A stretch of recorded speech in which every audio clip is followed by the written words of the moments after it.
सपा की रणनीति काम आई, पूर्वांचल में साइकिल दौड़ाई, शून्य से शिखर तक किया सफर।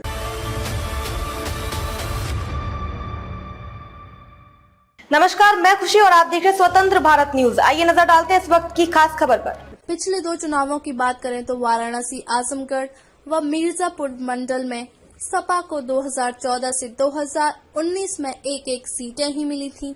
पिछले चुनाव में जीती आजमगढ़ सीट भी उपचुनाव में भाजपा के खाते में था। इस बार रणनीति का ही हिस्सा कह सकते हैं कि सपा ने इंडिया गठबंधन में 12 में से सिर्फ भदोही सीट तृणमूल और वाराणसी कांग्रेस के लिए छोड़ शेष 10 अपने पास रखी।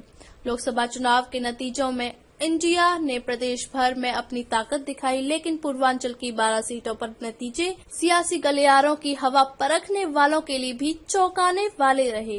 राजनीति की नब्ज पर नजर रखने वालों के आकलनों को फेल करते हुए समाजवादी पार्टी ने कुछ इस तरह साइकिल दौड़ाई कि अपने खाते में आई 10 में 9 सीटों पर समाजवादी झंडा लहराकर शून्य से शिखर तक का सफर तय कर लिया। पूर्वांचल के 3 मंडलों में सपा का यह अब तक का श्रेष्ठ प्रदर्शन कहा जा सकता है। इसमें आजमगढ़ मंडल की भी 4 व वाराणसी मंडल में काशी छोड़ अन्य 4 सीटें तो मिर्जापुर मंडल की रॉबर्ट्सगंज सीट सपा के खाते में आई है। पिछले 2 चुनावों की बात करें तो वाराणसी, आजमगढ़ व मिर्जापुर मंडल में सपा को 2014 व 2019 में एक सीट ही मिली थी।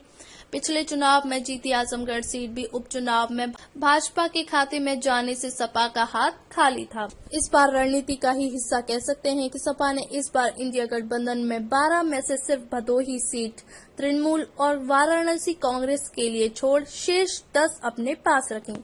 प्रत्याशी चयन में सर्व समाज पर नजर रखते हुए समीकरणों का ध्यान रखा। MY नजर भी आया तो सिर्फ आजमगढ़ की अपनी सीट पर और दूसरी गाजीपुर में मुख्तार परिवार को लेकर। इसमें बेस वोट बैंक को जोड़े रखने और बिखराव को रोकने का प्रयास भी दिखा।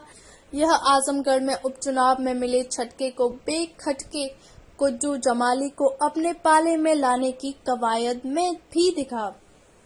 इनके अलावा चंदौली में क्षत्रिय, घोसी में भूमिहार, बलिया में ब्राह्मण, जौनपुर में कुशवाहा और मिर्जापुर में बिंद को टिकट दिया। हर ओर अपना दायरा बढ़ाया तो कांग्रेस के पुराने वोट बैंक को भी साथ बांध लिया। नए प्रयोगों का ही असर रहा कि मछली शहर, लालगंज व रॉबर्ट्सगंज सुरक्षित सीट भी अपने खाते में कर लिया। अब तक के लिए बस इतना ही। फिर होगी आपसे मुलाकात ऐसी एक और खास खबर के साथ। तब तक के लिए नमस्कार और देखते रहिए स्वतंत्र भारत न्यूज। ऐसे ही लेटेस्ट अपडेट्स के लिए हमारे चैनल स्वतंत्र भारत न्यूज को सब्सक्राइब करें और तुरंत नोटिफिकेशन पाने के लिए बेल आइकन प्रेस करना ना भूलें। यदि आप हमें फेसबुक के माध्यम से देख रहे हैं तो हमारे पेज स्वतंत्र भारत न्यूज को फॉलो जरूर करें। धन्यवाद।